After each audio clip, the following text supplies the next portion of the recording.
In Season 17, Episode 15 of Pawn Stars, which originally aired in 2024, an exceptionally unusual and intriguing item was brought into the pawn shop by a man named Matt. Stepping inside with a visibly aged and weathered wooden box in his hands, he carefully revealed what was hidden inside. A solid gold bar that appeared to have endured centuries of exposure to the elements. The surface of the bar was heavily tarnished and partially covered with remnants of coral and seaweed, making it immediately clear that this was no ordinary piece of gold. Matt explained that he had come across the bar while sorting through the belongings of his late grandmother. Among the various antiques and keepsakes she had left behind, this peculiar object stood out the most. Although he suspected that it was valuable, he had no idea of its true worth or historical background. Hoping for expert insight, he brought it to the pawn shop to see if Rick Harrison and his team could help identify its origins and determine its value. Upon seeing the gold bar for the first time, Rick was immediately captivated by its unusual appearance. Unlike the polished and refined gold bars typically seen in the shop, this one looked as if it had been lost to the ocean for centuries before resurfacing. The encrusted marine growths hinted at an extended period spent underwater, raising questions about how it had ended up among Matt's grandmother's possessions. Recognizing the need for a professional opinion, Rick decided to bring in Mark, a trusted expert appraiser with extensive knowledge of precious metals and historical artifacts. As Mark carefully examined the gold bar, he noted several distinct markings on its surface, including a mysterious XX symbol that was unfamiliar to both Rick and Matt. He explained that such markings were characteristic of gold bars from the 1500s, suggesting that this particular piece was far older than anyone had anticipated. The possibility that it originated from a centuries-old shipwreck or had once been part of a hidden treasure only added to its mystique. Further analysis revealed another fascinating aspect of the bar's history. Its rough and corroded condition provided strong evidence that it had spent a significant amount of time submerged underwater. This led to an in-depth discussion about historical events that could have influenced its journey, particularly during the era of the Great Depression, when private ownership of gold had been outlawed in the United States. Many individuals had been forced to either surrender their gold to the government or hide it away in secret, leading to the emergence of forgotten treasures like this one, which remained undiscovered for generations. Because of its rarity, age, and potential historical significance, Mark determined that this was no ordinary gold bar. While its base value as scrap gold was estimated at around $24,000, its unique characteristics and historical importance elevated its worth significantly. After taking all factors into consideration, Mark provided a much higher valuation, stating that this extraordinary artifact could be worth as much as $48,000, twice its standard gold value. Matt, who had initially arrived with little expectation beyond a potential payday, was left completely stunned by the appraisal. The idea that something buried within his grandmother's possessions for decades could turn out to be a lost relic from the 1500s was almost unbelievable. Though he had entered the shop simply hoping to confirm whether the bar was genuine, he was now looking at an item that had the potential to be a major historical find. Several weeks after the appraisal, the gold bar was placed on display inside the pawn shop, immediately attracting attention from collectors, historians, and serious buyers eager to own a piece of lost treasure. Interest in the artifact grew rapidly, and eventually the bar was sold for an astonishing price that far surpassed even Matt's wildest expectations.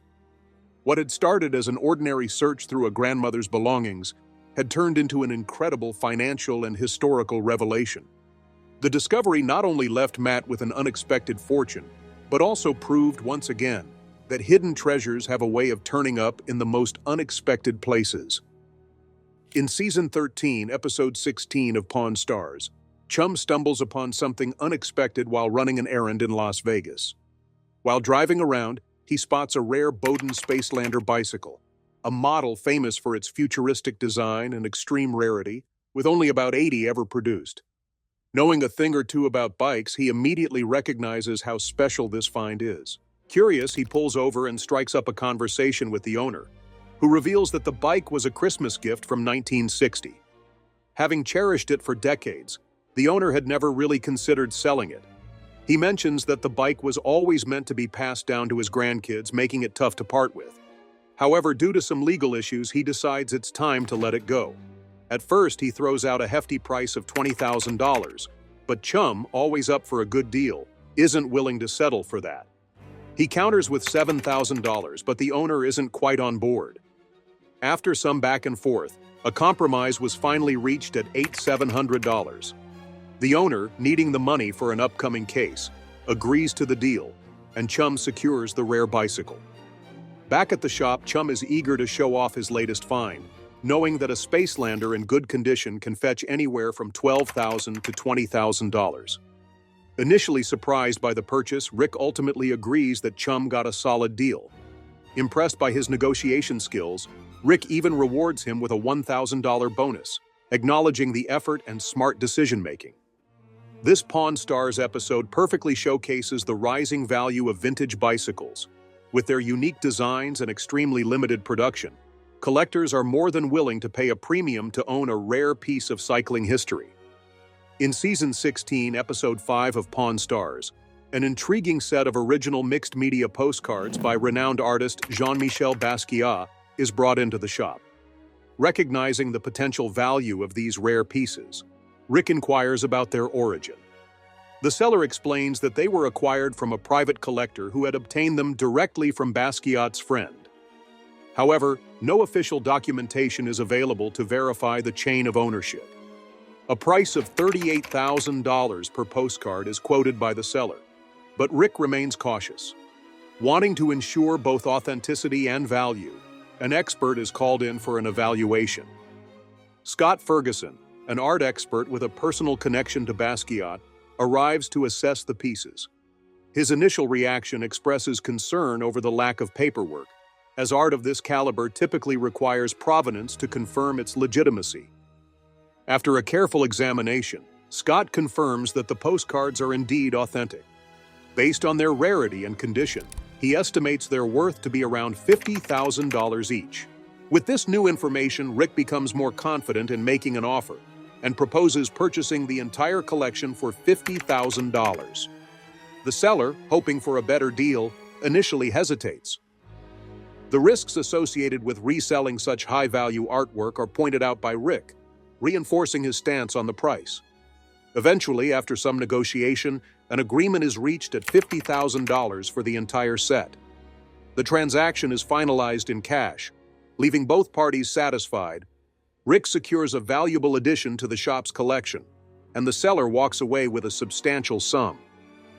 In Season 15, Episode 7 of Pawn Stars, Brian walks into the shop carrying two incredible historical artifacts: a vintage Swiss pocket watch and a waistcoat that once belonged to John Hancock, one of the most prominent figures in American history. Having long sought an evaluation for these pieces, Brian eagerly presents them to Rick. It is revealed that the pocket watch, made of 18-karat gold, was once owned by Hancock, a key signer of the Declaration of Independence. The rarity and historical importance of the item immediately catch Rick's attention, especially given that owning such a luxurious watch during the late 1700s was a significant status symbol. Hancock's immense wealth in New England further adds to the desirability of the watch. Brian sets the price at $150,000 for the pocket watch and values the waistcoat at $250,000, bringing the total asking price to $400,000. To support the provenance of the watch, a letter dated 1890 is presented, detailing the watch's journey through Brian's family for over 150 years. It is also mentioned that the items were acquired at auction 10 to 15 years ago. Despite acknowledging the watch's historical importance, Rick finds the price too high. An offer of $125,000 is made for the watch alone, with hopes of reaching a fair deal quickly. However, Brian insists on his $150,000 price, unwilling to go lower. Rick, attempting to reach a compromise, increases his offer to $140,000, but Brian remains firm. To break the stalemate, Rick proposes $110,000, suggesting that a middle ground be found to finalize the deal. After further negotiation, an agreement is reached at $125,000, with Brian reluctantly accepting the offer. Arrangements are made for the transaction to be completed the following day. Rick is satisfied with the purchase, believing that $125,000 is a fair price for a piece of history. Plans are considered for displaying the waistcoat in a museum to allow the public to appreciate its significance. Brian, though hesitant at first, leaves the shop pleased with the outcome, knowing that his treasured items have found a new home. In Season 7, Episode 29 of Pawn Stars, a rare opportunity arises when Rick and his son leave the shop for a special house call to evaluate a pristine 1932 Ford Roadster Model B. This particular model, produced between 1932 and 1934, served as an upgraded version of the Model A and remains an iconic piece of automotive history. Upon arrival, the car's flawless condition and astonishingly low mileage, only 450 miles on the speedometer, immediately capture Rick's attention. Despite its compact size making it impractical for personal use, the car's value is undeniable.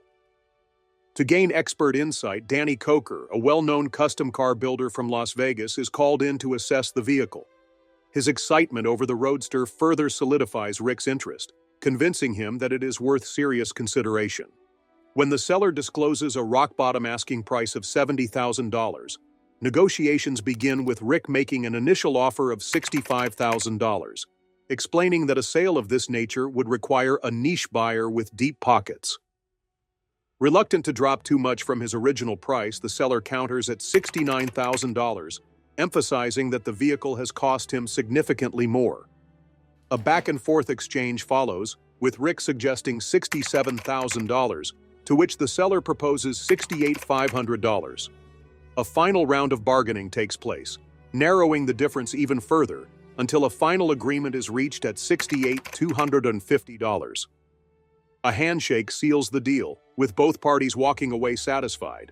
Rick with a rare classic car and the seller with a price that, while lower than desired, remains a solid return. In Season 15, Episode 2 of Pawn Stars, a trip to the East Coast leads Rick and Chum to an exciting discovery: a Spanish bronze cannon from 1782. The seller, hoping to make a substantial profit, sets the asking price at $75,000. With its solid bronze construction, intricate embellishments, and an originally hardwood carriage, the cannon is presented as a remarkable piece of history, supposedly cast in Seville, Spain. To get a professional opinion, Rick calls in Alex, an expert in historical weaponry. Upon arrival, Alex is immediately struck by the sheer size of the cannon, admitting that the photographs hadn't quite captured its full scale. He explains that bronze cannons, unlike their iron counterparts, are both stronger and significantly more expensive, due to the material's durability and resistance to corrosion. These factors, along with its historical significance, add considerable value to the piece. Despite its impressive appearance, Alex emphasizes that a proper test firing is necessary to fully assess the cannon's condition and functionality. With safety measures in place, the moment arrives. The cannon is loaded, a fuse is placed, and within seconds, a thunderous blast echoes through the area, making its power undeniable. The force of the shot leaves a lasting impression on everyone present. After the test, Alex evaluates its worth, concluding that a fair price would be around $50,000. However, Rick, never one to settle for the first offer, attempts to negotiate. An initial counteroffer of $35,000 is made, but quickly turned down. Some back and forth follows, with the seller holding firm on their expectations. Eventually, a compromise is reached, settling on a final price of $42,000, a deal that satisfies both parties. With the cannon officially acquired, Rick and Alex reflect on the purchase, pleased with the balance between historical significance and practical value. A rare and powerful artifact has now found a new home, proving once again that history is not only worth preserving but also worth investing in. In another episode, Season 15, Episode 2 of Pawn Stars, two extraordinary and historically significant banknotes make their way into the shop: a 1918 series Federal Reserve note and an 1882 $500 gold certificate. Their rarity is immediately recognized by Rick, who describes them as more than just high-grade collectibles, but as incredible pieces of financial history. The seller hopes to receive $50,000 for both notes, but before making any offers, Rick decides to call in an expert for a thorough evaluation. Upon arrival, the expert takes a closer look at the banknotes, explaining that the 1918 $500 note features Chief Justice John Marshall, a key figure in U.S. history who played a crucial role in establishing the Supreme Court as a co-equal branch of government. Based on its condition, it is estimated that this note could bring in anywhere from $20,000 to $30,000 at auction. The 1882 $500 gold certificate, while still highly valuable, has undergone some restoration work, which affects its overall worth. Due to this, the expert estimates its value at around $20,000. With both assessments in hand, Rick begins negotiating with the seller, who quickly lowers the asking price to $40,000. Rick, however, is looking for a better deal and counters with an offer of $35,000, emphasizing that no real profit can be made at $40,000. The seller attempts to negotiate for $37,000, but is ultimately persuaded by Rick's reasoning. After some back and forth, an agreement was reached at $35,000. The deal is sealed, and Rick walks away pleased with his latest acquisition, having secured 2 historically significant banknotes at a fair price. The seller, in turn, leaves the shop with a solid payout, marking yet another successful negotiation at the pawn shop. In Season 17, Episode 7 of Pawn Stars, Rick is introduced to an exceptionally rare and highly sought-after timepiece, the Audemars Piguet Royal Oak End of Days edition. This watch was exclusively created for Arnold Schwarzenegger's character in the 1999 action thriller End of Days, making it a significant collector's item.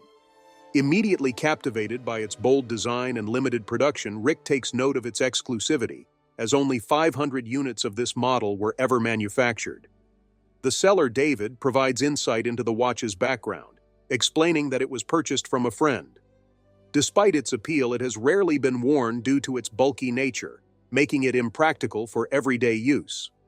However, the watch's rarity and desirability in the luxury watch market have been acknowledged by David, who hopes to secure a selling price of $40,000.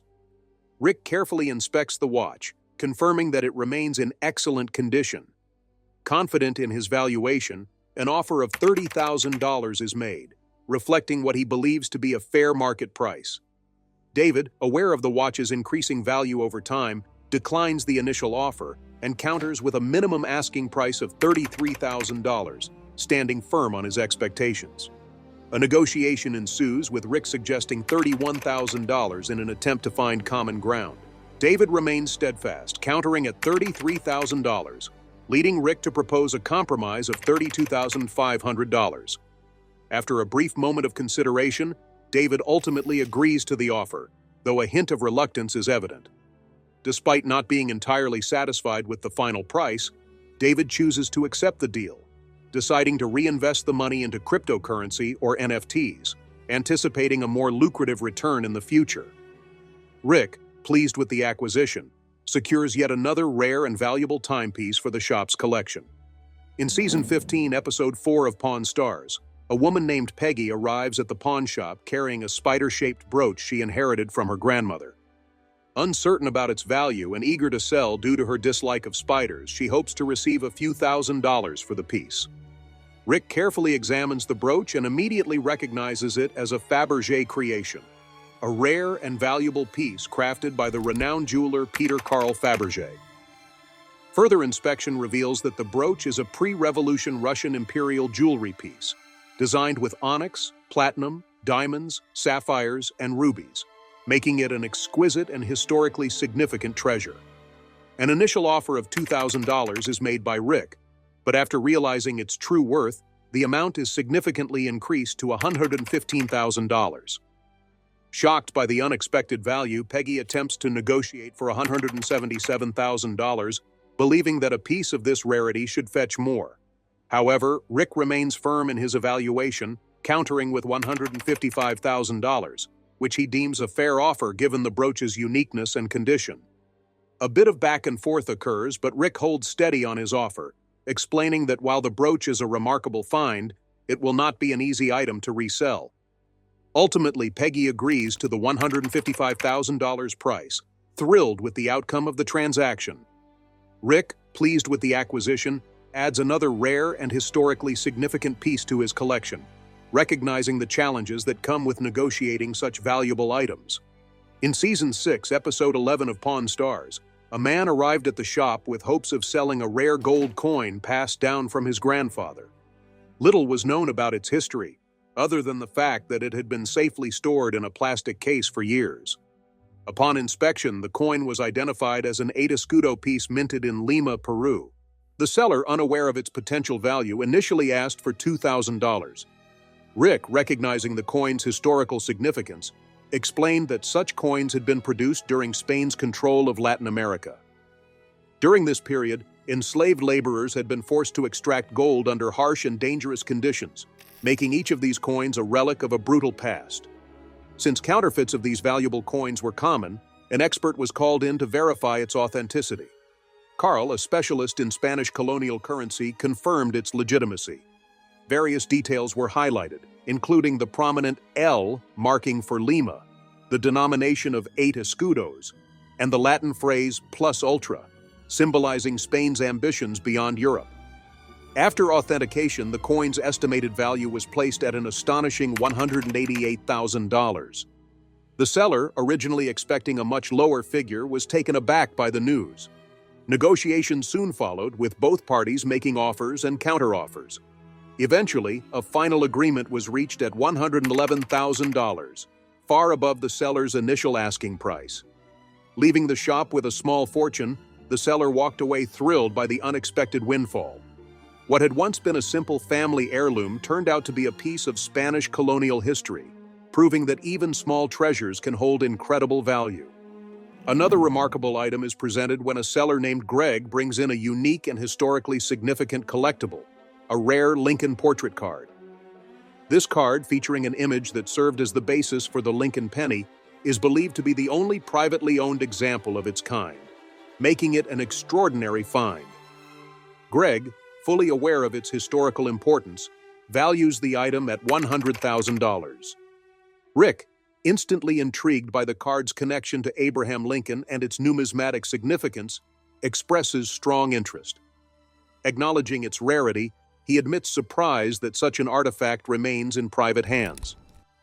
To ensure authenticity, Stuart Lutz, a well-respected expert in historical documents, is brought in for verification. Stuart carefully examines the signature, comparing it with authenticated examples of Lincoln's handwriting. Special attention is given to the shape and slant of the letter O, a distinctive characteristic in Lincoln's signature. After a detailed analysis, Stuart confirms that the signature is indeed genuine, further increasing the card's credibility and value. His professional estimate places the item's worth at $150,000, highlighting its significance as a one-of-a-kind historical treasure. Despite the expert appraisal, Greg attempts to negotiate a higher price, arguing that $120,000 would still allow for a reasonable profit. However, Rick remains firm in his stance, countering with a final offer of $100,000. Greg persists, suggesting that an additional $10,000 could make a difference, but Rick declines, making it clear that he will not exceed his offer. After further deliberation, Greg ultimately agrees, finalizing the sale at $100,000. As the transaction concludes, Rick jokingly points out Greg's resemblance to himself, adding a lighthearted moment to the deal.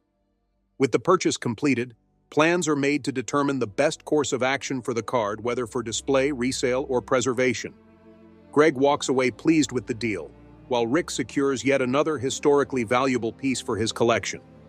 In Season 15, Episode 18 of Pawn Stars, titled Can't Pawn Me Love, Rick Harrison steps away from the shop to visit a local gallery, where a rare and valuable set of original illustrations from Maurice Sendak's classic children's book Where the Wild Things Are is presented.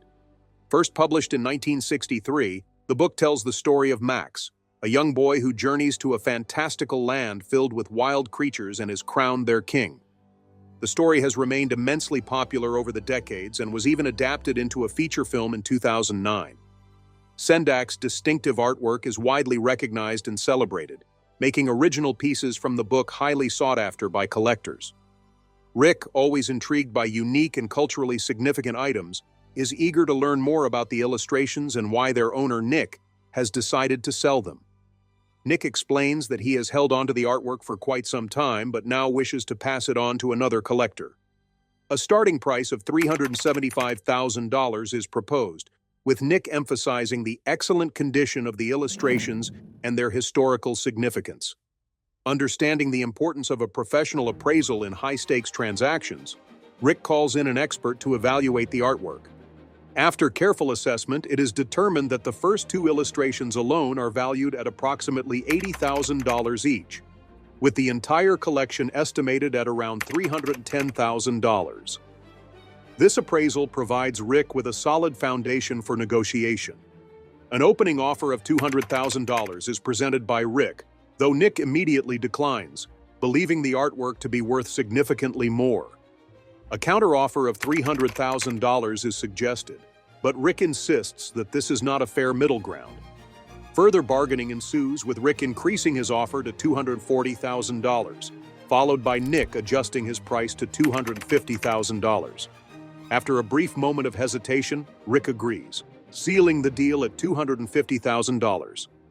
This purchase marks one of the most expensive transactions in the show's history, with both parties walking away satisfied.